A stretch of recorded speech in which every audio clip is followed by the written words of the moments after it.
Jenna Reed knew she was about to lose her job before anyone called her into the conference room.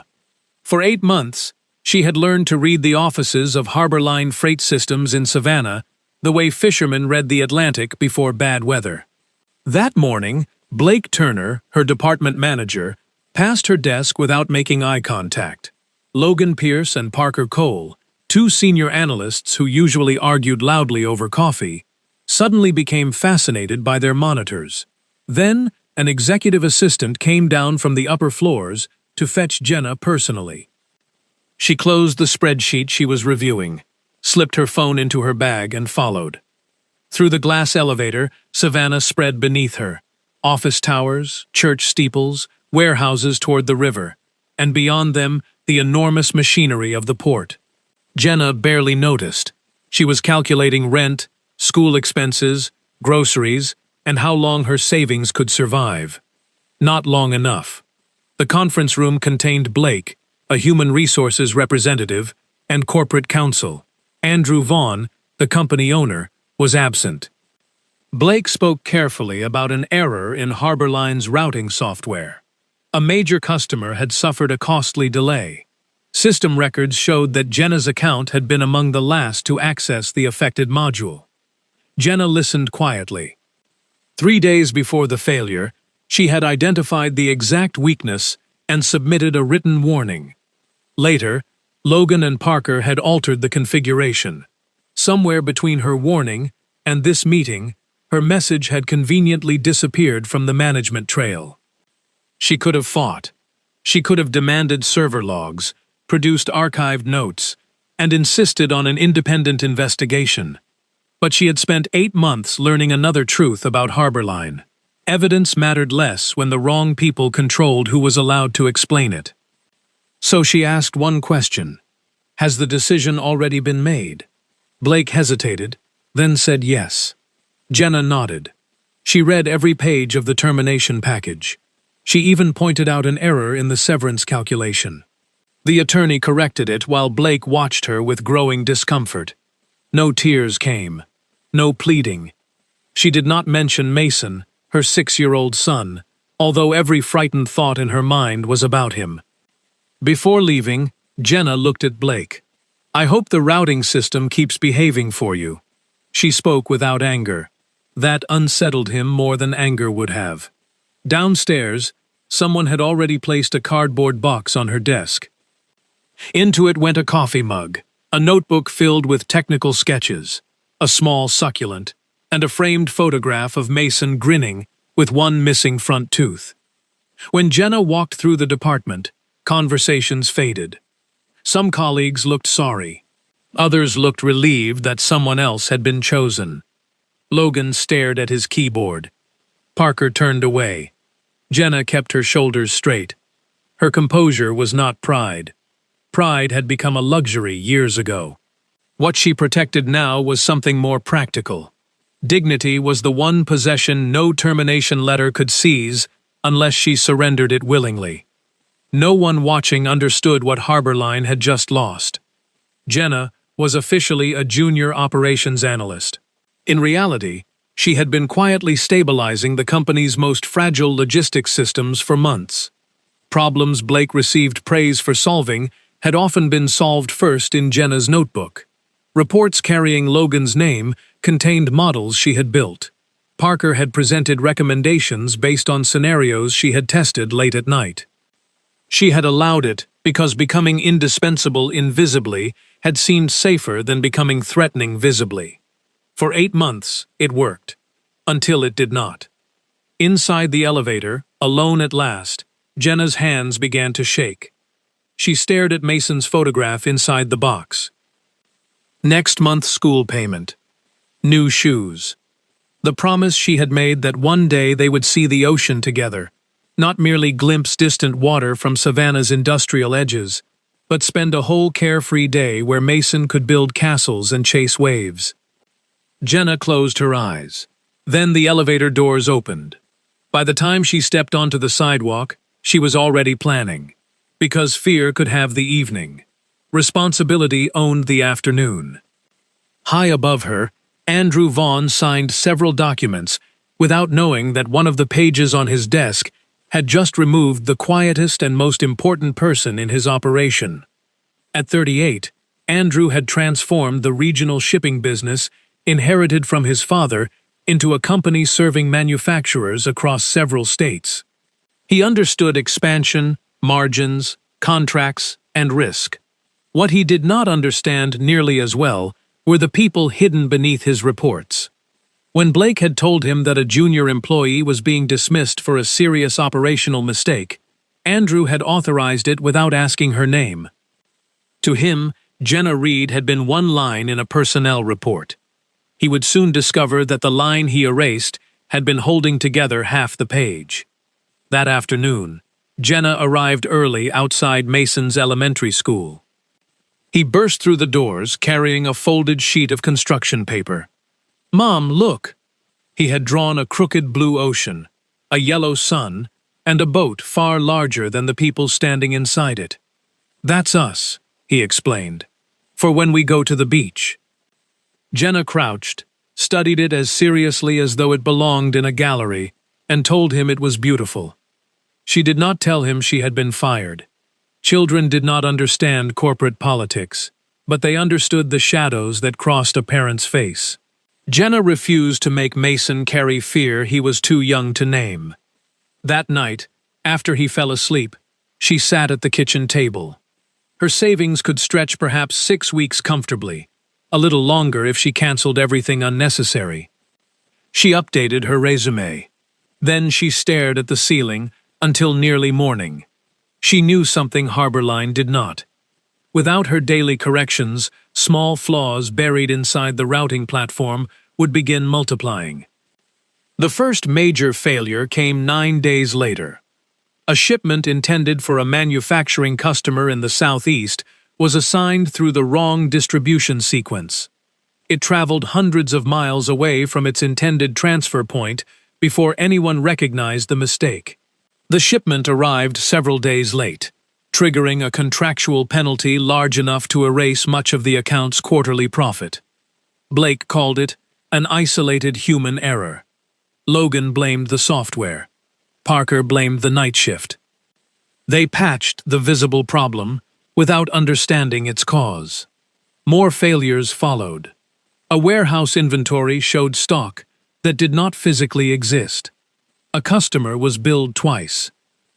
Another delivery commitment was generated for a date that no available fleet could possibly meet. Before Jenna's departure, she had quietly caught such contradictions every morning. Without her, the system was no longer failing silently.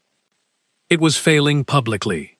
Andrew first noticed the pattern while reviewing performance dashboards one evening. Harborline's logistics division had recorded remarkably stable efficiency for 8 consecutive months. Then, almost overnight, the numbers collapsed. Andrew summoned Blake. The manager arrived carrying explanations. New staff, unexpected demand, software instability, normal adjustment. Andrew listened. Then he rotated his monitor. Why did every major indicator begin falling during the same week? Blake talked about coincidence. Andrew disliked coincidence when several independent numbers pointed toward the same date. After everyone left, he remained in his office. He compared operational failures against staffing changes. Only one departure aligned almost perfectly with the decline: Jenna Reed. The name meant nothing to him. That bothered him. He opened her personnel record. Her education exceeded the requirements of her position. Previous references described unusual analytical ability. Several hiring notes suggested she had originally been considered for a more advanced role before being placed lower in the department. Andrew kept reading. Nothing explained why such an employee had spent 8 months producing almost no work carrying her own name. Across Savannah, Jenna was discovering the cost of a damaged professional reputation. She sent applications everywhere. Several companies never responded. 2 interviews went well until recruiters contacted Harborline for references. Afterward, communication abruptly cooled. Jenna suspected Blake. She began taking whatever work she could find. She reorganized inventory for a neighborhood hardware shop. She built a budgeting spreadsheet for a woman running a small bakery. She tutored students in mathematics during the evenings. She treated every task with the same care she once gave Harbor Line's million-dollar accounts. One evening, while Jenna helped Mason with homework, he looked up. "Why don't you wear your office clothes anymore?" Jenna stopped writing. She chose the simplest, truthful answer. "I left a place where people weren't treating me fairly. I'm trying to find somewhere better." Mason considered this. Then he said, "They must not be very smart." "Why?" "Because you're the smartest person I know." Jenna laughed, then pulled him close, before he could see her eyes fill. At Harbor Line, Andrew requested raw system logs without telling Blake. What he discovered changed suspicion into anger. For 8 months, one user account had repeatedly corrected routing inconsistencies before anyone else arrived. Jenna's. Her internal notes predicted failures with remarkable accuracy. Most importantly, her warning about the incident that supposedly justified her dismissal was still inside the system, time-stamped days before the failure. The evidence had never vanished. Someone had merely ensured that decision-makers never saw it. After Jenna left, Logan's and Parker's accounts appeared repeatedly before new system errors. Andrew sat motionless. They had not fired the person responsible for the disaster. They had fired the person preventing it. And his signature had made it possible. Andrew could have fired Blake immediately. Instead, he did something more dangerous to people who depended on coordinated stories. He listened.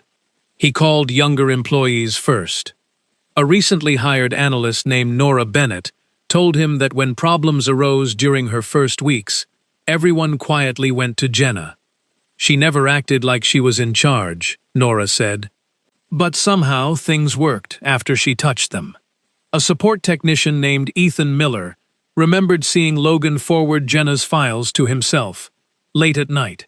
The next morning, similar material appeared in presentations bearing Logan's name. Neither employee believed they were exposing a scandal. That made their testimony more convincing. Then Andrew questioned Logan. He asked him to explain the routing logic he claimed to have maintained for months. Logan filled several minutes with impressive vocabulary.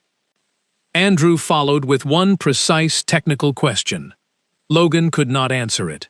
Parker performed no better. Worse, his explanation contradicted Logan's account of the same failure. Andrew saved Blake for last. He placed printed access logs on the desk, along with Jenna's original warning. Blake's face changed. Andrew did not accuse him. He merely asked, "Is there anything you'd like to explain before I continue?" Blake tried blaming his team. Andrew let him speak until excuses began colliding with evidence. Then he dismissed him from the room. That evening, Andrew looked again at Jenna's name. One question now troubled him more than the technical fraud. Why had she not fought? She possessed evidence. She understood the system better than everyone accusing her. Yet she had simply walked out. Andrew had spent his life pushing through opposition. The idea that someone could understand a battle perfectly and deliberately refuse to fight it fascinated him. Eventually he understood. Perhaps Jenna had known something he had not. Truth is not always enough when the structure deciding the truth is already compromised. Finding her address was easy. Finding the courage to appear there was not. Andrew rejected the idea of having human resources contact her. Sending another corporate message after what Harbor Line had done seemed cowardly. So one afternoon he canceled his meetings and drove across Savannah himself. Jenna lived in an aging apartment building far from his riverfront office. Laundry hung from several balconies. Children rode bicycles through the parking lot. Someone nearby was frying onions, and an elderly woman was watering plants beside a stairwell. Andrew suddenly understood the distance between the room where he signed termination papers and the places where those papers landed. Jenna opened the door. Recognition came immediately. Mason appeared behind her. Jenna's expression hardened. "What does the owner of Harborline want at my apartment?" Andrew had rehearsed several polished sentences. He abandoned all of them. "I found your warning." Jenna said nothing. "I found the access records too. You were blamed for something you tried to prevent." Still nothing. Andrew continued. "I signed your termination without investigating. I didn't even know your name. That was my failure." Something shifted in her eyes, but she did not invite him inside. "If you came here to feel better about yourself," Jenna said, "you've apologized. You can go home." Andrew almost smiled despite himself. "And if I came for another reason? Then tell me plainly." So he did. Harborline was losing major accounts. The routing system was deteriorating. The people presented as experts did not understand what they had claimed to build. "We need you." Jenna shook her head. "No." Andrew had expected resistance. He had not expected the answer before his offer was finished. "You haven't heard the salary. Then you haven't understood the problem." She reminded him that money had not protected her the first time. Returning beside the same people who had taken her work and damaged her reputation would not be restoration. It would merely place her back inside the same trap with better compensation. Andrew listened. Finally, Jenna gave him conditions. If he truly wanted to repair the damage, he could begin without her. Investigate properly. Hold the responsible people accountable. Clear her professional record in writing. Then perhaps they could discuss the future. At that moment, Mason tugged his mother's sleeve. "Mom, is he the dumb boss?" Jenna closed her eyes. Andrew blinked. "The what?" "The dumb boss who didn't know you were smart." Jenna looked mortified. Andrew laughed for the first time in days. "Yes," he told Mason. "I'm afraid I was exactly that boss." Mason studied him. "Are you still dumb?" "I'm working on it." For the first time, Jenna almost smiled. Andrew left without an agreement. But he knew exactly what he had to do. Not convince her with promises. Become someone whose promises had evidence behind them. The independent audit began the following week. Digital records confirmed that Logan and Parker had repeatedly claimed credit for Jenna's work. Their attempts to modify systems after her dismissal directly correlated with several failures. Blake's actions were worse. He had known about Jenna's warning. Messages recovered during the audit showed that he deliberately kept it from reaching upper management because acknowledging it would expose how poorly his senior staff understood the platform. Jenna had been selected as the easiest person to sacrifice. Andrew dismissed all three. Then he ordered something Harborline had never done for a terminated employee. He signed a formal correction stating that Jenna Reed's dismissal resulted from internal management failure, that no professional misconduct belonged to her, and that her work had materially strengthened the company during her 8 months there. He carried the letter to her himself. Jenna read it twice. Her hands tightened around the paper. "I know this doesn't give you back what happened," Andrew said. "No." Her voice trembled slightly. "But it gives me something." "What?" "Proof that I didn't imagine it." Andrew finally understood that injustice damages more than income. When enough people insist that you were the problem, even certainty can begin eroding from the inside. The second offer he made was completely different. He proposed creating a systems resilience division responsible for protecting Harborline's critical operations. Jenna would lead it. She would report outside the management chain that had failed her. Her authority would be written into company policy. Her schedule would respect Mason's school hours whenever possible. This time she did not say no. She asked questions. What happened if senior employees resisted her? How would decisions be documented? Who could overrule her technical recommendations? Andrew answered honestly, including when the answer was imperfect. After several days, Jenna accepted. She returned without gratitude. She returned as a professional, making a business decision. On her first morning, Nora saw her entering and hurried over. "I hoped you'd come back." Jenna glanced toward the desk she once occupied. Someone else sat there now. She felt strangely relieved. Her new office was small but bright, with her name on the glass. Jenna Reed. For years, making herself smaller had been a survival strategy. Now she decided survival was no longer enough. The new team included Nora, Ethan, and 2 engineers transferred from another division. Jenna insisted on documentation, shared ownership, peer review, and one rule above all: no critical process could depend on knowledge trapped inside one person's head. Within weeks, system failures declined dramatically. Within months, logistics performance exceeded its previous record. Andrew began visiting the department more often. At first, Jenna assumed he was monitoring his expensive decision. Eventually, she realized he was listening. Their conversations remained professional. Jenna offered him no special deference, which Andrew found unexpectedly refreshing. During one late meeting, Jenna checked the time. "I need to pick up Mason." Andrew glanced at the unfinished presentation.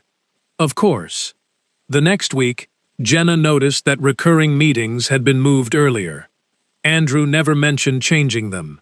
That mattered more than if he had. Little things accumulated.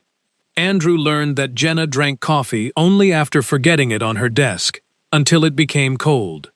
Jenna learned that Andrew sometimes remained in the office long after everyone left, because his house felt emptier than the building. His father had built the original company and had measured affection largely through achievement. Andrew inherited both the business and the impossible expectation of proving worthy of it. One evening he admitted, almost accidentally, that he envied Jenna's relationship with Mason. Why? Because he needs you for who you are, not because you own something. Jenna looked at him differently after that. Not as the wealthy executive whose careless signature had helped destroy her stability. As a lonely man who had spent years surrounded by people while rarely knowing whom he could trust. Mason accelerated what neither adult intended to discuss. He liked Andrew immediately. Whenever he visited the office, he asked questions about trucks, ships, computers, and whether bosses were allowed to eat cookies during meetings. One Saturday, an emergency software issue forced Jenna to work for several hours. With her usual childcare unavailable, she brought Mason. Andrew offered to keep him occupied. When Jenna returned from the server room, she stopped outside Andrew's office. The expensive carpet was covered with paper. Andrew and Mason sat on the floor building a miniature city from discarded shipping diagrams. Warehouses became houses. Delivery lanes became highways. A folded sheet became a harbor. Neither noticed Jenna watching. For years she had protected herself by assuming that anything beautiful could eventually be used against her. Yet something about the scene loosened a locked place inside her. She did not give that feeling a name. Not yet. But other people noticed the growing closeness before Jenna was ready to acknowledge it herself. And in offices where ambition survived by feeding on suspicion, whispers began long before either of them understood how dangerous those whispers could become. The rumors began quietly. Some employees suggested Jenna's rise had been too fast. Others wondered why Andrew visited her department so often. A few implied that talent alone could not explain why a dismissed junior analyst now led an important division. Jenna recognized the pattern immediately. Once, they had erased her ability because she was insignificant. Now they erased it by suggesting she was favored. Blake, meanwhile, had not disappeared quietly. Through old connections, he reached 2 senior board members who already disliked Andrew's independence. Blake offered them an appealing story. Andrew had fired experienced managers, created a powerful position for one woman, and become personally attached to her. The board members requested a formal review. During the meeting, they described their accusations as governance concerns. They discussed severance costs, department restructuring, executive judgment. Then one of them used the phrase they had been circling all morning: conflict of interest. Andrew understood exactly what they were implying. Months earlier, he might have become angry. Instead, he opened a folder. He presented the audit, showing Jenna's warning, Blake's suppression of evidence, and the technical failures caused by Logan and Parker. Then he showed performance data. Harborline had deteriorated immediately after Jenna's removal and recovered only after she returned with authority to correct systemic weaknesses. If your concern is company performance, Andrew said, then explain why no one requested an emergency review while that division was losing customers. Why did concern appear only after the person repairing it became visible? No one answered. The challenge collapsed. The rumor did not. Jenna learned about the meeting from a colleague who delivered gossip beneath a thin layer of sympathy. So people think I have this job because of Andrew? The woman looked uncomfortable. I'm only telling you what I've heard. That afternoon, Jenna walked into Andrew's office and closed the door. Her anger was quiet. That made it heavier. I spent years working twice as hard because I knew people like Blake would always need less evidence to doubt me, she said. Now the moment my work becomes visible, they decide it belongs to you. Andrew started to answer. She stopped him. I need one truth. He waited. Did you keep coming downstairs because of my work, or because of something else? Silence filled the office. Andrew could have chosen the safe answer. He did not. At first, your work. Jenna's expression remained still. And now? Andrew looked at her directly. Now I look for reasons to see you. Jenna inhaled slowly. He continued before fear could turn honesty into retreat. He told her that he thought about her outside the office, that the afternoon building paper streets with Mason had affected him more deeply than he expected, and that somewhere between investigating an injustice and learning who Jenna actually was, professional admiration had become something personal. He added one thing immediately. I will never use my position to ask anything from you. If this makes your work harder, I will step back. Jenna's anger became confusion. The rumor hurt precisely because it contained one fragment of truth. She had feelings too. That frightened her more than gossip. She had spent years constructing stability around Mason. Falling for the owner of the company that once dismissed her seemed like the kind of decision sensible people warned others not to make. I need time, she said. Andrew nodded. 2 days later, a competing logistics company contacted Jenna. Their offer was excellent. A respected title. Strong compensation. No history. No Blake. No suspicious board. No Andrew. Jenna placed the offer on her kitchen table after Mason went to bed. One path offered safety. The other offered uncertainty. She had built her entire adult life around choosing the safer path. Pay the necessary bill first. Trust slowly. Never depend on promises.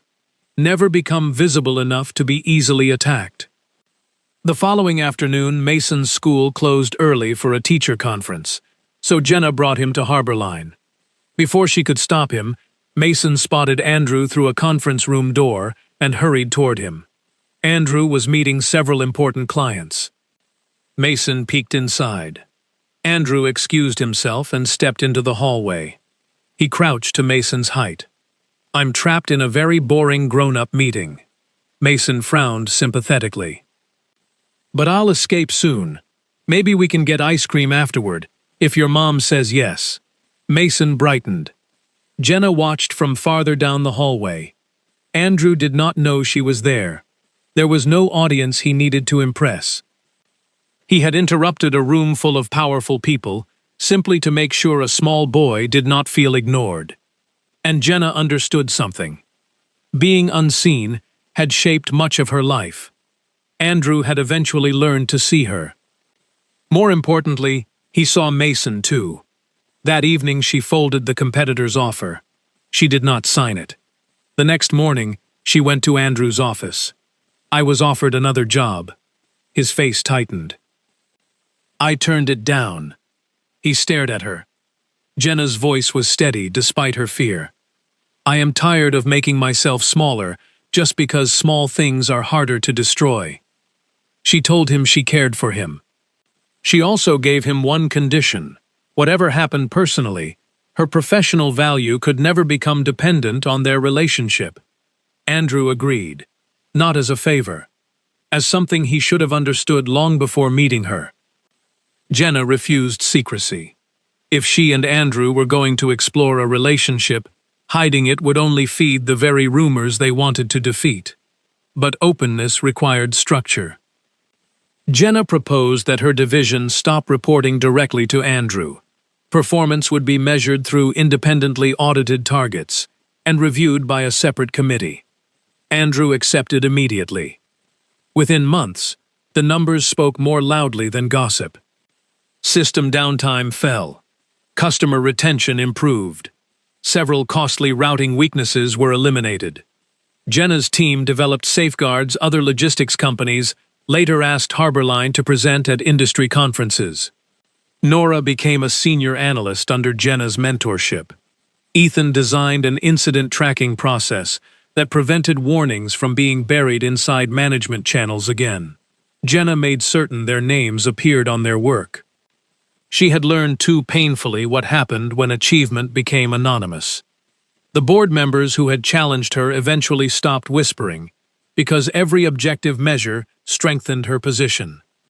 Blake's remaining influence also disappeared after further investigation revealed his attempts to manipulate the board with misleading information. Logan and Parker drifted into ordinary jobs elsewhere, their borrowed reputations unable to survive without someone else's work beneath them. Jenna rarely thought about them. Success, she discovered, became lighter when it no longer required watching the people who once wanted you to fail. Her relationship with Andrew grew slowly. There were no grand public gestures. They had both lived too long among people who mistook spectacle for sincerity. Instead, there were ordinary evenings. Andrew occasionally joined Jenna and Mason for dinner. He learned to make grilled cheese without burning one side. Mason taught him the complicated rules of a card game that seemed to change whenever Andrew started winning. Sometimes Jenna caught herself laughing before remembering that she had once promised never to depend emotionally on anyone again. Eventually, she stopped correcting herself. One Saturday morning, several months after her return to Harborline, Andrew arrived at Jenna's apartment wearing jeans instead of a suit. Mason opened the door. "Are we going?" Andrew looked solemn. "Only if your mother hasn't changed her mind." Jenna stepped from the hallway carrying a beach bag. "I haven't." They drove east toward Tybee Island. Mason talked nearly the entire way. When the ocean finally appeared beyond the dunes, he ran ahead shouting as though he had personally discovered it. Jenna stood still. She remembered the cardboard box, the termination letter. The evening Mason had shown her his drawing of a boat, on the very day her life seemed to be collapsing. Andrew stopped beside her. "You okay?" Jenna nodded. "I promised him this before I knew how I was going to pay rent." They followed Mason toward the water. Andrew turned out to be considerably less graceful around waves than he had implied. Mason found this hilarious. By afternoon, the three sat on a blanket sharing sandwiches, while Mason filled an old cardboard box with shells. It was not the exact box Jenna had carried out of Harborline. She had thrown that one away months ago. Yet watching another cardboard box become a treasure chest felt like life correcting one of its own metaphors. Mason looked at Andrew. "You're not the dumb boss anymore." Andrew considered the judgment carefully. "That's encouraging. Mom says people can learn. Your mom is usually right." "Usually?" Jenna raised an eyebrow. Andrew corrected himself. Your mom is right with an impressive and statistically inconvenient frequency. Mason laughed and ran toward the water. Andrew watched him go. For most of my life, I thought being responsible meant knowing the numbers, he said. Now I think it means knowing what the numbers are doing to people. Jenna looked toward the horizon. The lesson had cost all of them something. But perhaps lessons that cost nothing rarely change anyone. As the afternoon light softened across the Atlantic, Jenna watched Mason collecting shells near the tide line and thought about the strange road that had brought them there. Once, she believed strength meant enduring pain without showing it. Life had rewarded that belief often enough to make it dangerous. When Mason's father disappeared from their daily life, Jenna learned to solve problems alone. When money ran short, she worked longer. When employers underestimated her, she became more useful. When colleagues took credit, she told herself recognition mattered less than keeping a paycheck. Slowly, surviving became a habit so complete that she stopped asking whether survival was the same thing as living. Harborline had exposed the cost of that mistake. The first time Jenna worked there, she made herself invisible because invisibility felt safe. The second time, she returned with her name on the door. Those were not two different women. They were the same woman, finally understanding that dignity was not merely walking away with her head high. Sometimes dignity meant returning under fair conditions and demanding that the truth be written where everyone could see it. Andrew had changed too. Before Jenna, he considered himself a fair employer because he did not intentionally mistreat people. He eventually learned that fairness demanded more than good intentions. A leader could harm someone without raising his voice. A signature could wound a family. A manager trusted without accountability could turn another person's livelihood into a shield for his own failures. Andrew had not created Blake's dishonesty, but his distance had made room for it. From then on, he spent time on warehouse floors, listened to junior employees, and required major personnel decisions to include documented evidence and independent review. Not because Jenna asked him to. Because he finally understood that power becomes dangerous whenever the person holding it sees reports more clearly than people. Jenna also learned something more difficult. Being cautious had protected her many times, but fear sometimes disguises itself as wisdom. The competitor's offer had been safer. Leaving Andrew behind would have been easier. She could have spent the rest of her life avoiding every situation capable of hurting her and called that maturity. Yet a life protected from every possible wound can eventually become protected from joy as well. Trust did not mean forgetting what happened. Forgiveness did not mean pretending injustice was harmless. Love did not require surrendering independence. Real trust, Jenna understood, was built when another person was given the chance to act freely and repeatedly chose honesty. Mason returned carrying a shell no larger than his palm. "This one's for you, Mom." Jenna accepted it. Then he found another. "And this one's for Andrew." Andrew thanked him with exaggerated seriousness. Jenna smiled. Years later, she would remember that afternoon more clearly than the day she was fired. Not because the pain disappeared, but because it finally found its proper size. What once seemed like the ending of her life had become one painful turning point inside something much larger. She understood then that people are often mistaken about where their value lives. They search for it in titles, approval, salaries, relationships, or the opinions of rooms filled with powerful people. But none of those things create worth. At best, they recognize what was already there. Jenna had been brilliant while sitting unnoticed in a corner. She had been worthy while carrying a cardboard box toward the elevator. She had been a good mother while calculating how many weeks of rent remained. Nothing Andrew later gave her created those truths. He simply became wise enough to see them. And perhaps that was the deepest lesson of all. Never confuse being overlooked with being ordinary. Some of the strongest people in our lives are carrying responsibilities nobody applauds, solving problems nobody notices, and holding families or workplaces together without their names appearing anywhere important. Sometimes life eventually brings recognition. Sometimes it does not. Either way, character remains. Jenna watched Mason run back toward the water while Andrew followed, pretending he could catch him. She stood, brushed the sand from her clothes, and went after them. For once, she was not calculating tomorrow. She was not measuring risk. She was simply present. The woman who once walked out of an office carrying everything she owned there in a cardboard box had spent years believing that keeping her head high meant she needed nobody beside her. Now she understood something gentler. Strength was not carrying everything alone. Strength was knowing what you could carry, knowing what you should refuse to carry, and recognizing the rare hands that could be trusted to help. The paper boat Mason had drawn during one of the hardest days of her life had finally reached the ocean. And so had she.